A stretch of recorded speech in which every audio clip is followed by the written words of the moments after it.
Good morning, Year 6. It's Tuesday, the 9th of February. Our learn objective today is to write a story with a focus on subordinating conjunctions.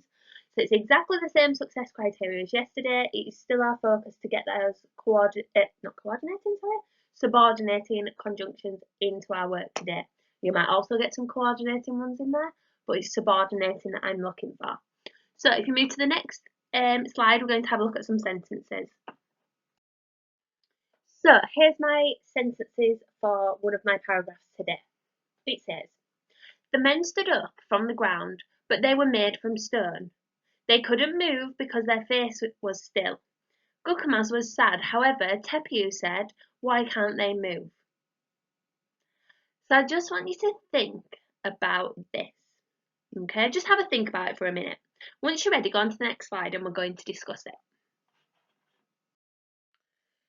So I've had a look at the sentence that I've written. I've realised it wasn't very good and I've tried to improve it. So let's have a look what I've done.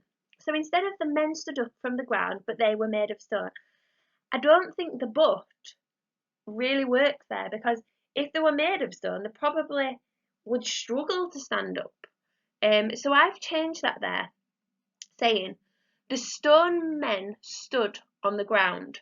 Okay, because they're there and they're not going to really be standing up. If they're made of stone, they're going to struggle to even move. So the stone men stood on the ground. They couldn't move because their legs were heavy and stood firmly in place on the ground. I'm actually going to remove that on the ground because I've already said on the ground before it, so I'm going to remove that in a moment. So I've used because there, so they couldn't move, and I've explained why. In my first sentence, I've said they couldn't move because their face was still. Well, that's not a reason they can't move. So because is giving me a reason, so I've explained because their legs were heavy and stood firmly in place. The next bit, in my first one, I've said about their face being still.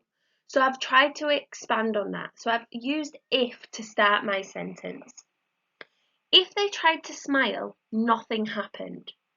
Then I've used a dash for some extra detail. Their face was still. So I've got that subordinating conjunction in there, telling me if they tried to do something, and then I've explained. Remember, if a subordinating clause comes first, the comma comes next. If the subordinate clause comes last, there's no comma in the text. Okay, remember that rhyme. If subordinate clause comes first, comma comes next. If subordinate clause comes last, no comma in the text. Okay, so basically if your subordinate conjunction is at the start, you will need a comma after that clause. If your subordinate conjunction is in the middle of your sentence, it means your subordinate clause is last, so you don't need a comma. Okay, let's look at the next one. In my first draft, I said that Gukamaz was sad. I don't really like the word sad, you all know that. And I've said he was sad. However, Tepu said, well, if he's sad, it's not really a reason why he's doing it, is it? Okay, so I've changed that. I've said Gukamaz stared in disappointment, because I can imagine him sat there looking at them and just thinking, what's happened? Why did they not work? Okay, so I've said he stared in disappointment. Why can't they move? Tepu said as he sat hunched on the ground beside Gukamaz. So there, I've advanced that action, what we were doing last week.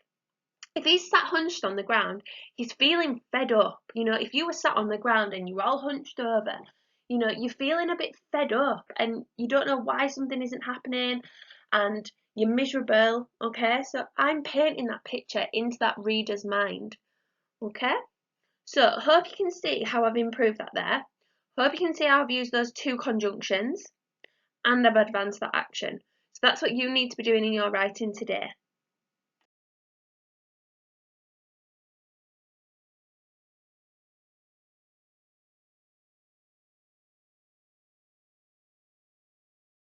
So in the previous two slides, I've just kept in there all the coordinating conjunctions and all the subordinating conjunctions, just in case you need to refer back to them.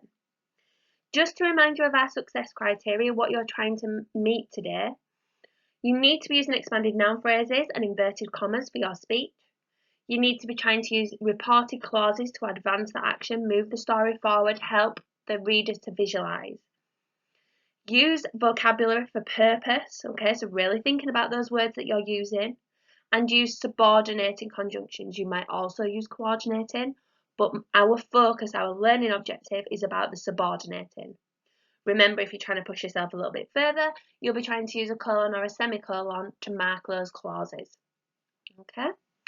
So, today you need to make sure that you are doing the last couple of pictures on your story plan. So you should be onto the part where you are getting rid of the second type of men. So remember, in the original, there was a flood that was sent. So think about what's going to happen in yours. You should have already planned this. And then you should come up with the better type of men, and then finish off your story. Okay? Make sure before you submit it on Edmodo that you have done your cups. You've checked your capital letters. You've checked your understanding, so read it aloud. You have checked your punctuation and all of your spellings. Okay? So well done, Year 6. You're working really, really hard, and we can't wait to read them. I will speak to you soon.